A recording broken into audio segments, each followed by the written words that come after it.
The morning sun cast long shadows across the marble floors of Windermere Palace as 10-year-old Prince Alexander walked quietly through the grand hallways. His small footsteps echoed softly against the high ceilings, creating a gentle rhythm that had become familiar to everyone who worked within these ancient walls. Alexander was not like other princes in the storybooks. He rarely spoke unless spoken to, preferring to observe the world around him with curious blue eyes that seemed to understand far more than his age would suggest. The palace staff often whispered that he had an old soul, wise beyond his years. On this particular morning, Alexander noticed something different. Captain William Thornton, the head of his personal guard, stood at his usual post by the prince's bedroom door, but his shoulders sagged slightly. The man who had protected Alexander since birth, who had taught him how to hold a sword and ride a horse, looked tired in a way the young prince had never seen before.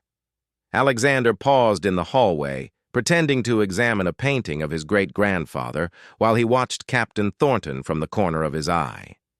The captain's uniform was perfectly pressed as always, his medals gleaming in the morning light, but there were dark circles under his eyes that spoke of sleepless nights.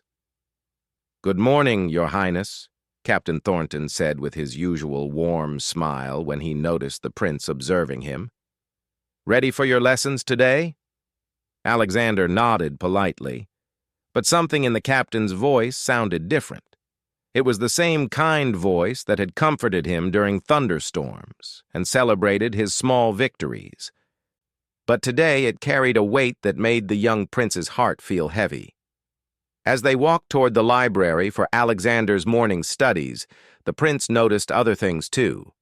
Guard Marcus, who usually stood tall and proud by the main staircase, kept checking his pocket watch with worried glances. Guard David, stationed near the library doors, had red-rimmed eyes as if he had been crying. During his geography lesson, Alexander found it hard to concentrate on the maps spread before him. His tutor, Mr. Pemberton, droned on about distant kingdoms and trade routes, but the prince's mind was elsewhere. Through the tall library windows, he could see more guards in the courtyard below, and they all seemed to carry the same heavy atmosphere. When lunchtime arrived, Alexander barely touched his meal. Instead, he watched the servants who moved through the dining room with less spring in their step than usual.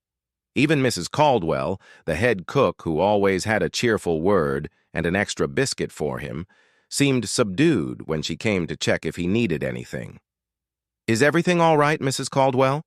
Alexander asked quietly, his voice barely above a whisper. The elderly woman's eyes widened slightly at the rare sound of the prince speaking first. She smoothed her apron nervously and managed a smile that didn't quite reach her eyes. "Of course, Your Highness. Everything is perfectly fine," she said, but her voice trembled just a little. After lunch, Alexander retreated to his favorite spot in the palace, a small alcove near the servants' quarters where he could sit on the window seat and think. It was here that he often came when the formal rooms felt too big and empty, when he needed to feel closer to the real heart of the palace where people lived and worked and cared for each other. As he sat there, watching dust particles dance in the afternoon sunlight, Alexander heard voices drifting from the room below. It was the guards' break room, and through the slightly open window he could hear Captain Thornton speaking in low, serious tones. "The letters came this morning," the captain was saying. "3 families. All of them need us home immediately." "My daughter's been in the hospital for 2 weeks," came Guard Marcus's voice, thick with emotion. "The doctors say I should be there, but the duty roster, we can't all leave at once." "My father collapsed yesterday," added another voice that Alexander recognized as belonging to Guard David. "My mother is alone, trying to manage everything. But I took an oath to protect the prince. I can't just abandon my post." Alexander's small hands pressed against the cool glass of the window as he listened. He had never heard the guards talk about their families before, about the people they loved and worried about beyond the palace walls. In his young mind, he had somehow thought they lived only for the palace, that their whole world existed within these walls just as his did. But now, he understood something that made his chest feel tight with an emotion he couldn't quite name. These brave men who stood guard over him day and night, who would risk their lives to protect him without question, had their own lives, their own families who needed them too. Captain Thornton's voice continued, heavy with the weight of impossible choices. We've served the royal family faithfully for years. Some of us have been here since before the prince was born. But how can we choose between our duty to him and our duty to our own families? The prince is just a child, someone said softly. He doesn't understand what we sacrificed to be here. Alexander felt tears prick at his eyes, not because the words hurt, but because he realized they were wrong. He did understand. Maybe he had always understood deep down, but had never known how to show it.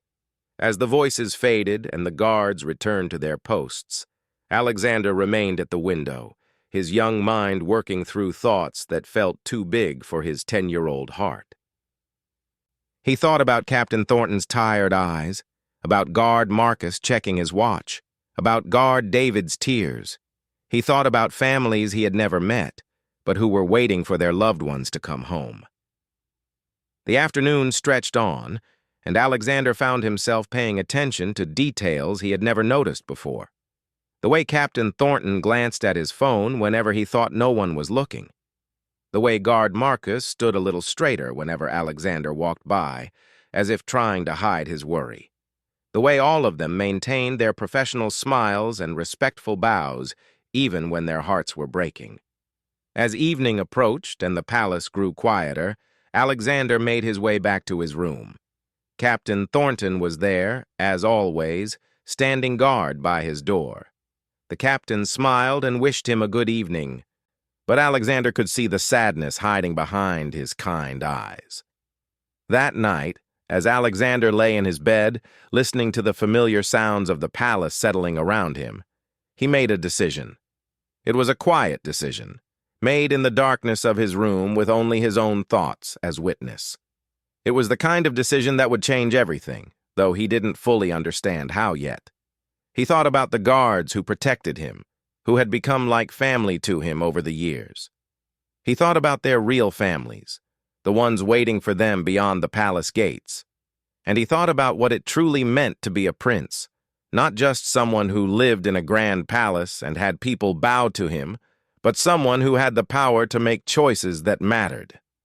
Prince Alexander fell asleep that night with tears on his cheeks and determination in his heart, knowing that tomorrow everything would be different. The next morning arrived with a gentle rain that tapped softly against the palace windows. Prince Alexander woke earlier than usual, his mind already focused on what he needed to do. He dressed himself carefully, choosing his simplest clothes rather than the formal attire his attendants usually selected for him. When Captain Thornton arrived to escort him to breakfast, Alexander noticed the man's hands trembling slightly as he straightened his uniform. The captain had clearly not slept well, and the worry lines around his eyes had deepened overnight. "Good morning, Your Highness," Captain Thornton said, his voice steady despite the exhaustion written across his face. Alexander looked up at him for a long moment, then did something unexpected. Instead of simply nodding as he usually did, the young prince stepped forward and gently took the captain's hand in his small ones. "Captain Thornton," Alexander said softly, "I know about your daughter." The captain's breath caught in his throat. His professional composure wavered for just a moment before he managed to speak. "Your Highness, I don't know what you mean." "I heard you talking yesterday," Alexander continued, his voice gentle but firm. "About the families who need you, about the hard choices you have to make." Captain Thornton knelt down so he was at eye level with the prince, his face a mixture of surprise and concern. "Your Highness, please don't worry about such things. It's not your burden to carry." but Alexander shook his head. "It is my burden, Captain. You've carried mine for 10 years. Now let me help carry yours." Throughout that morning, Alexander moved through the palace with a new sense of purpose. During his breakfast, he barely ate, instead watching the guards at their posts with eyes that saw everything. He noticed how guard James kept glancing toward the main entrance, as if hoping for news from home. He saw how guard Robert's usual cheerful demeanor had been replaced by quiet anxiety. When his tutor arrived for morning lessons, Alexander made another unprecedented decision. "Mr. Pemberton," he said clearly, "I would like to learn about leadership today, about what it means to make difficult decisions that help other people." Mr. Pemberton was taken aback by this request. Usually, Alexander followed the planned curriculum without question. "Well, Your Highness, that's quite a mature topic. Are you certain?" "Yes," Alexander replied with more conviction than the elderly tutor had ever heard from him.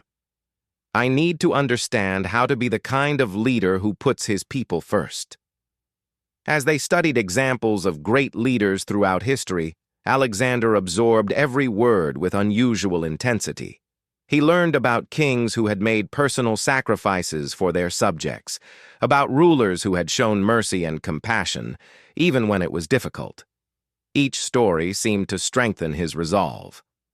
By lunchtime, Alexander had made up his mind completely. He found Captain Thornton in the security office, going over duty schedules with a furrowed brow and tired eyes. "Captain," Alexander said from the doorway, "may I speak with you privately?" The captain immediately stood and followed the prince to a quiet corner of the corridor. Other guards watched with curious eyes, unused to seeing the usually silent prince initiate conversations. Alexander took a deep breath and looked directly into Captain Thornton's eyes. "I want you to go home to your daughter." The captain's face went pale. "Your Highness, my duty is here, with you." "Your duty is to your family, too," Alexander said with quiet wisdom that surprised them both. "I've been thinking about what makes someone truly loyal. It's not just staying in one place forever. Sometimes the most loyal thing you can do is trust that love will bring you back when you're needed most." Captain Thornton struggled to find words. "But Your Highness, the security protocols, your parents, they expect—" Alexander held up a small hand. "Let me worry about my parents. You've taught me to be brave, Captain. Now I'm asking you to be brave enough to go to your daughter when she needs you most." The conversation that followed was unlike anything that had ever happened in the palace. For the first time in his life, Prince Alexander spoke with the authority of his position, but he used that authority not to demand service, but to give freedom. "I want to speak to all the guards," Alexander said. "Everyone who has family emergencies, everyone who has been torn between their duty here and their love for their families.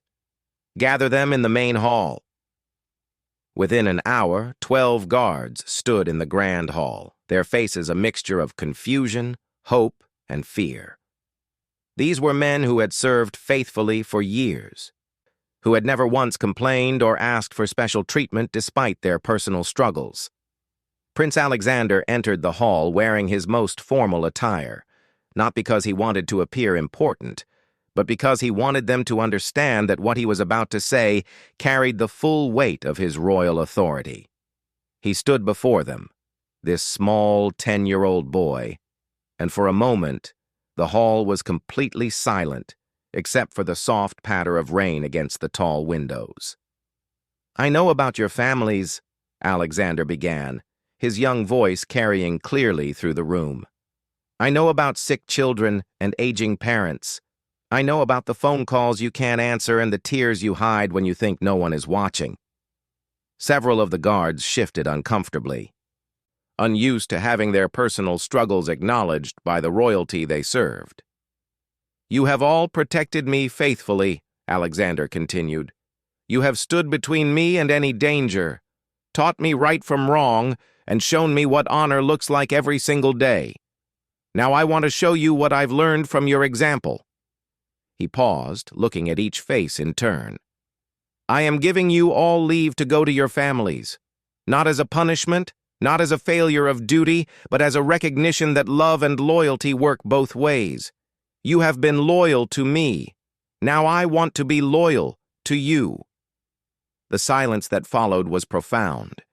Guard Marcus stepped forward hesitantly. "Your Highness, we took oaths. We can't simply abandon our posts." "You're not abandoning anything," Alexander replied with gentle firmness. "You're answering a call to serve love itself. When your families are safe, when your hearts are at peace, then you can choose to return or choose to stay. But that choice will be yours to make freely, without guilt or fear." Captain Thornton's eyes filled with tears he could no longer hide. "Your Highness, this is extraordinarily generous. But what about your safety? What about protocol?" Alexander smiled then, the first real smile many of them had seen from him in days. "Captain, you've taught me that real safety doesn't come from having guards around me. It comes from being surrounded by people who choose to be here because they love what we're doing together, not because they have no other choice." The impact of his words rippled through the room like waves. These hardened men, trained soldiers who had seen battle and faced danger without flinching, found themselves struggling with emotions they had kept buried for months. "I have only one request," Alexander added. "When you're with your families, when you're holding your children or caring for your parents, remember that you're doing it with my blessing. Remember that your prince wanted you to be there.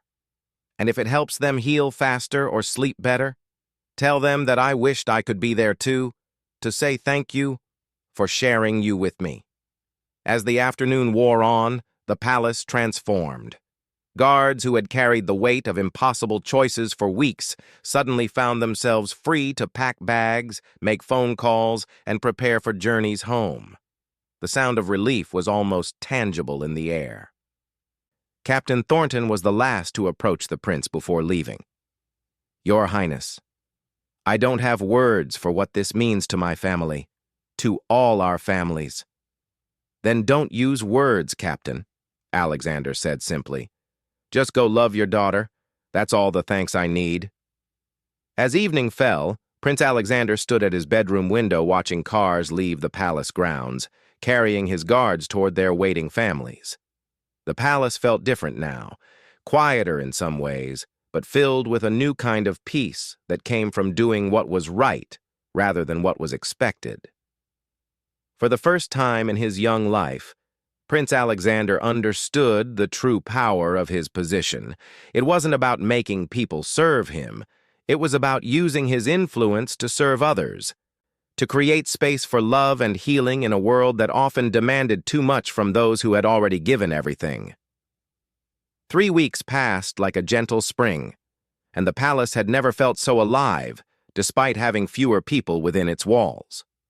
The remaining guards who had stayed, those whose families were well or who lived alone, found themselves working with renewed purpose. They had witnessed something extraordinary in their young prince, and it had changed how they saw both their duty and themselves. Prince Alexander continued his daily routines, but everything felt different. His lessons were more focused, his meals more thoughtful, and his quiet observations more purposeful. The palace staff noticed that he had begun greeting people by name, asking gentle questions about their well-being, and showing a new awareness of the lives that moved around him. Mrs. Caldwell, the head cook, often found herself smiling when she prepared the prince's meals. He had started visiting the kitchen occasionally, not to request anything special, but simply to thank the staff for their care. These small gestures rippled through the entire household, creating an atmosphere of mutual respect that had never existed before. On a bright Thursday morning, as Alexander was reading in the library, he heard a familiar sound echoing through the marble hallways, the measured footsteps of returning guards. His heart quickened, but he remained seated, allowing them to find him rather than running to meet them as his excitement urged him to do. Captain Thornton appeared in the library doorway, and Alexander's breath caught at the transformation in the man's face. Gone were the tired lines and worried shadows. The captain stood straight and proud, his eyes clear and bright with a peace that radiated from within. "Your Highness," Captain Thornton said, his voice stronger than Alexander had heard it in months. "Permission to return to duty, sir." Alexander closed his book carefully and looked up at the man who had been like a father to him. "How is your daughter, Captain?" The captain's professional composure wavered, but this time with joy rather than sorrow. "She's going to be fine, Your Highness. The doctors say she's recovering beautifully. And she wanted me to give you something." Captain Thornton reached into his uniform pocket and withdrew a small hand-drawn picture. It showed a little girl with pigtails standing next to a tall man in a guard's uniform, and in the corner, a small figure wearing a crown. Above them, in a child's careful handwriting, were the words, "Thank you for sending my daddy home, Prince Alexander." Alexander took the drawing with hands that trembled slightly. As he studied the simple but heartfelt artwork, he felt something warm and full expanding in his chest. The feeling of knowing that his choice had mattered, that his silent decision had brought healing to people he had never met but now cared about deeply. "She insisted on drawing it herself," Captain Thornton continued, his own voice thick with emotion. "She said she wanted to show you that princes who take care of families are the very best kind of princes."